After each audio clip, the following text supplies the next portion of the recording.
മുഖ്യമന്ത്രി പിണറായി വിജയൻ മഞ്ചേരിയിൽ എൽ.ഡി.എഫ് സ്ഥാനാർത്ഥി വി.പി. സാനുവിന്റെ പ്രചരണ പരിപാടിയിൽ പങ്കെടുത്ത് സംസാരിക്കുന്നു. തത്സമയം നമ്മുടെ രാജ്യത്തെ സർക്കാർ വിലയുണ്ടാവുന്ന കോർപ്പറേറ്റുകളെ സഹായിക്കാനും അവർക്ക് ആവശ്യമായ പരിരക്ഷ നൽകാനുമാണ് മുന്നിട്ടിറങ്ങിയത്.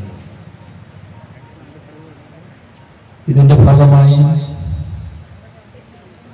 കോർപ്പറേറ്റുകൾ വലിയ തോതിൽ തടിച്ചു വന്നിരിക്കുന്നു. കൂടുതൽ സമ്പന്നരായിരിക്കും. ഇവിടെ നാം ആലോചിക്കേണ്ട വിഷയം എന്തുകൊണ്ടാണ് ഇത്തരമൊരവസ്ഥ ഇന്ത്യയിലെ ജനങ്ങൾക്ക് വന്നു ചേരുന്നത്. നമ്മുടെ രാജ്യം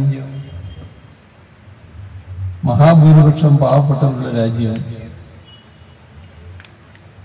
ആ പാവപ്പെട്ടവരെ പരിഗണിക്കാതെ എന്തുകൊണ്ട് കോർപ്പറേറ്റുകൾക്ക് വൻപിച്ച പരിഗണന ലഭിക്കുന്നു? ഈ പരിശോധനയിലേക്ക് നമ്മൾ കടക്കുമ്പോൾ കഴിഞ്ഞ കാലം നമ്മൾ ഓർക്കേണ്ടതുണ്ട്.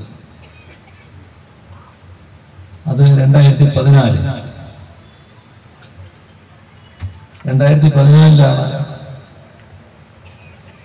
ലോക്സഭാ തെരഞ്ഞെടുപ്പ് നടന്നത്.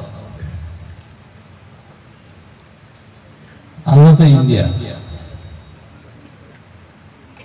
ഇന്ത്യയിലെ എല്ലാ പ്രദേശങ്ങളിലും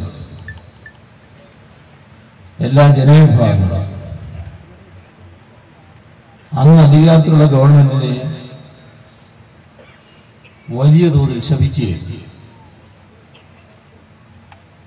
ഈ രാജ്യത്തെ മുച്ചൂട് മുടിക്കുന്ന ഒരു ഗവൺമെന്റ് ആയിട്ടാണ് ജനങ്ങളെല്ലാം ആ ഗവൺമെന്റിനെ കണ്ടത്. അതുകൊണ്ട് തന്നെ